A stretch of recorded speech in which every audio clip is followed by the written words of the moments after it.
Hi hello అండి, ఎలా ఉన్నారు? అందరూ బాగున్నారా? నమస్తే అండి, welcome to real life talks.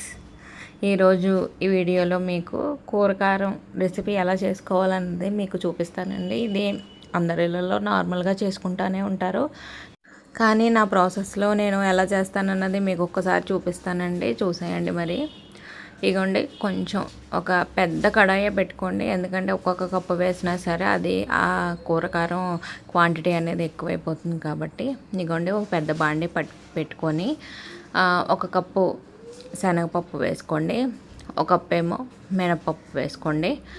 నేను మన పోపుల డబ్బాలో ఉంటుంది కదండి, అది ఆ గిన్నె, దాంతోపాటు ఒక్కొక్కటి వేసుకుంటున్నాను. ఇవ్వండి, ఒక కప్పు మినపప్పు వేసుకున్నాం, ఒక కప్పు శనగపప్పు వేసుకున్నాం, అలాగే దాంతోనే ఒక కప్పు పల్లీలు వేసుకోండి. పల్లీలు కొంచెం ఎక్కువ వేసుకున్నా పర్లేదు, కాస్త కమ్మగా ఉంటే 1.5 దాకా వేసుకోండి. ఇప్పుడు అదే కప్పుతో ధనియాలు, ఆ కప్పు నిండా ధనియాలు వేసుకోండి. ధనియాలుతోనే ఈ కూరకారం అనేది మంచి ఫ్లేవర్ వస్తుందండి. ధనియాలు కూడా ఒక కప్పు అనేది వేసేసుకోండి. ఇప్పుడు ఒక 2 టేబుల్ స్పూన్లు, పెద్ద టేబుల్ స్పూన్లు జీలకర్ర, 2 టేబుల్ స్పూన్లు వేసుకుంటే సరిపోద్ది. ఎక్కువ వేసుకోకండి, ఎందుకంటే జీలకర్ర ఫ్లేవర్ అనేది డామినేట్ చేసేస్తుంది కాబట్టి. జీలకర్ర 2 స్పూన్లు అయితే వేసుకోండి, సరిపోతుంది. అలాగే 2 స్పూన్లు ఆవాలు కూడా వేసుకున్నాను. ఒక 1/2 టేబుల్ స్పూన్ దాకా మెంతులు వేసుకోండి, అంటే ఒక 10 మెంతులు దాకా ఉంటాయండి. ఆ 10 మెంతులు కూడా వేసేసుకోండి అందులో. ఇప్పుడు ఆ కారానికి సరిపడా, ఆ కూర కారానికి కారం మనం తగినంత వేసుకోవాలి. నేనైతే 10-15 దాకా ఎండుమిర్చి వేసాను. మీకు కనుక అది కొంచెం స్పైసీ తక్కువ ఎండుమిర్చి అయితే మీరు ఒక 20 దాకా వేసుకోండి.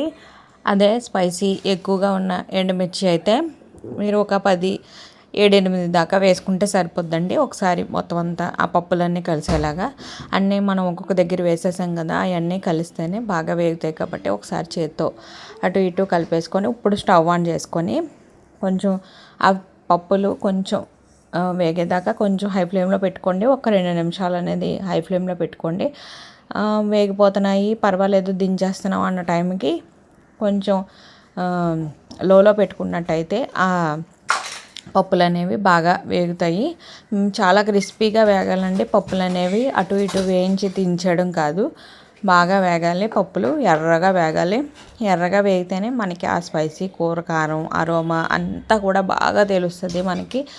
ఇది మాడిపోకుండా మాత్రం చూసుకోవాలంటే, మాడిపోయిందంటే ఇంకా ఒక్క 2-3 పప్పులు మాడిపోయినా సరే ఆ కూరకారం అంతా కూడా చాలా అదొక రకమైన స్మెల్ లాగా వచ్చేస్తుంది. కాబట్టి చాలా దగ్గరుండి మీరు వేయించుకోవడం మంచిది. ఇగోండి, కొంచెం గోల్డెన్ బ్రౌన్లోకి మారుతున్నాయి కదా మన ఈ కూరకారం అంతా. బాగా వేయించుకోవాలండి. వేయించిన తర్వాత ఆ ధనియాలు వేగిన అరోమా అంతా మనకి బయటకు వస్తుంది. అప్పటిదాకా వేయించుకోవాలి. ఎండుమిర్చి కూడా చూడండి ఎంత బాగా వేగుతున్నాయో. బాగా వేయించుకోండి. మనం వేయించడంలోనే ఉంటుందండి కూరకారం రెసిపీ అనేది, కాబట్టి దగ్గరుండి చక్కగా వేయించుకోండి. ఇగోండి, మొత్తం వేయించేసుకున్నాను. వేయించేసుకున్న తర్వాత ఒక ప్లేట్లో వేసుకొని చల్లారి పెట్టేసుకున్నాను.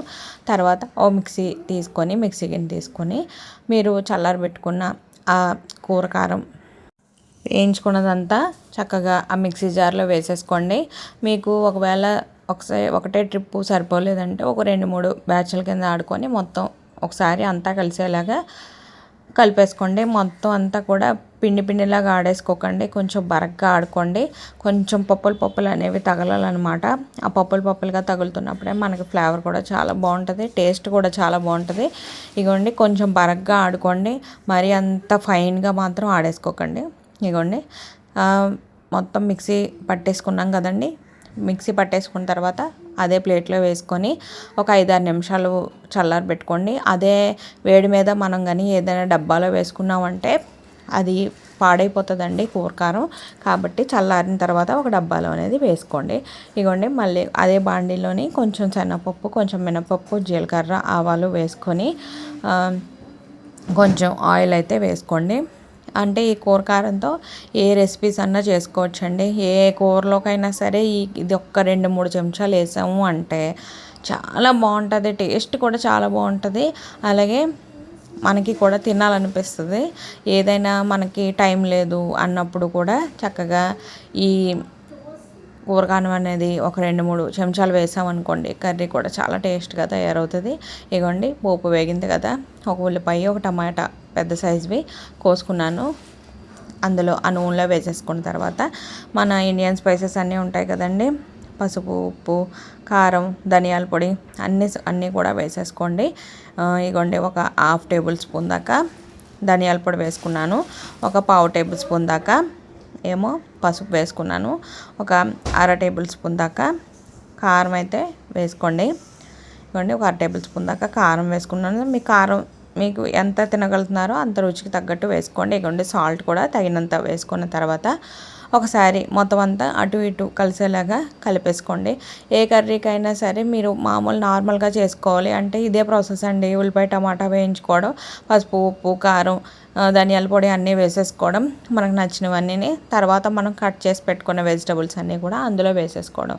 ఇదిగోండి నేను చిన్న కాలీఫ్లవర్ తీసుకుని దాన్ని కట్ చేసేసుకొని ఇప్పుడు మనం ఉల్లిపాయ టమాటా మగ్గుతుంది కదండి, అందులో వేసేసాను మొత్తం అంతా. ఇప్పుడు మనం కొంచెం కాలీఫ్లవర్ కడిగాం కాబట్టి అందులో కొంచెం నీళ్ళు అనేది ఉంటాయి. ఆ నీళ్ళతో పాటు ఉడుకుతుందండి కొంచెం ఆ కర్రీ అనేది. మీకు ఒకవేళ కనుక నీళ్ళు లేవు అనిపిస్తే కొంచెం ఇలా చిలకరిస్తే వాటర్ అనేది మీకు చక్కగా ఉడికిపోతాయి. అంతేగాని ఎక్కువ వాటర్ పోసేకండి. ఇక చక్కగా దగ్గర పడిపోయింది కదా మనం వేసిన కాలీఫ్లవర్ అనేది. ఇప్పుడు మనం తయారు చేసుకున్న కూర కారం అనేది 2-3 చెంచాల దాకా వేసుకొని చక్కగా కలిపేసుకోండి. అటు ఇటు కలిపేసుకొని ఒక్క నిమిషం వేయించడానికి కూర కారం వేసిన తర్వాత 1 నిమిషం అలాగా ఫ్రై చేసుకున్నారు అంటే మీకు అరోమా కూడా బాగా వస్తుంది, చక్కగా వేగుతుంది కూడా అది కూరతో పాటును. ఇదిగోండి 1 నిమిషం మూత పెట్టి వేయించుకుంటే చక్కగా వేగిపోద్దండి. ఇదిగోండి చూడండి ఎంత బాగా వేగిపోయిందో.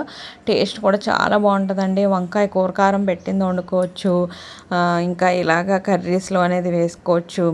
తర్వాత మొన్న నేను కాకరకాయ స్టఫ్ చేశాను కదండి, అది కూడా ఈ కూర కారంతోనే చేశాను. చాలా బాగా వచ్చిందండి. ఏదైనా రసము లేకపోతే ఏదైనా పప్పులుసో ఉంది అంటే, పప్పుచారు కానీ ఏదైనా ఉంది అంటే ఇలాంటి కూర కారం రెసిపీస్ చాలా బాగుంటాయండి. ఇంకా ఇంట్లో అనేది చేసి పెట్టుకోండి మీరు.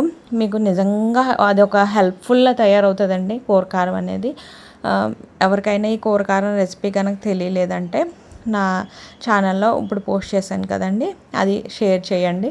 ఎవరికైనా సరే మీరు షేర్ చేసి లైక్ చేయడం వల్ల నా ఛానల్ అనేది గ్రోత్ అవుతుంది. కాబట్టి నా వీడియోస్ కనుక నచ్చుతున్నట్టయితే లైక్ చేసి, షేర్ చేసి, సబ్స్క్రైబ్ చేయండి. థ్యాంక్ యూ అండి. బాయ్ అండి. బాయ్.